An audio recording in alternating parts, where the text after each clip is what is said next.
This is the Zulay Kitchen Telescopic Roasting Sticks. We're going to be using these to roast marshmallows.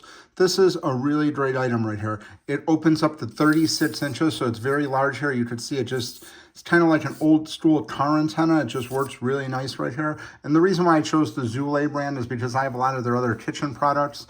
I have a can opener from them, one of those drink mixers, and it's just a great company. Their products are really nice. I think I have those silicone pan things, and I probably got at least 10 or 15 products from this company here. So when it came time to get these marshmallow roasters, this was definitely my go-to.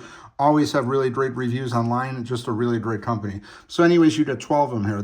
They shipped in this box right here. You can see just a nice box, nice packaging, just like all of their other products. And then 6 of them are inside the storage case right here. It just opens on the side, and then you're gonna be able to put the other 6 in here. So I just left these 6 out so you could see all different colors. So you got purple, blue, pink, green, blue, and orange. And then each one here has these caps on them, so you could see it. You're not gonna like poke anything, but overall, very nice product. Again, Zulay Kitchen is a really great brand, and these look like some really great sticks. Again, 36-inch oscillating here, so great product here. If you're looking to roast some marshmallows or cook some hot dogs on a fire, this is absolutely something you're gonna want to check out.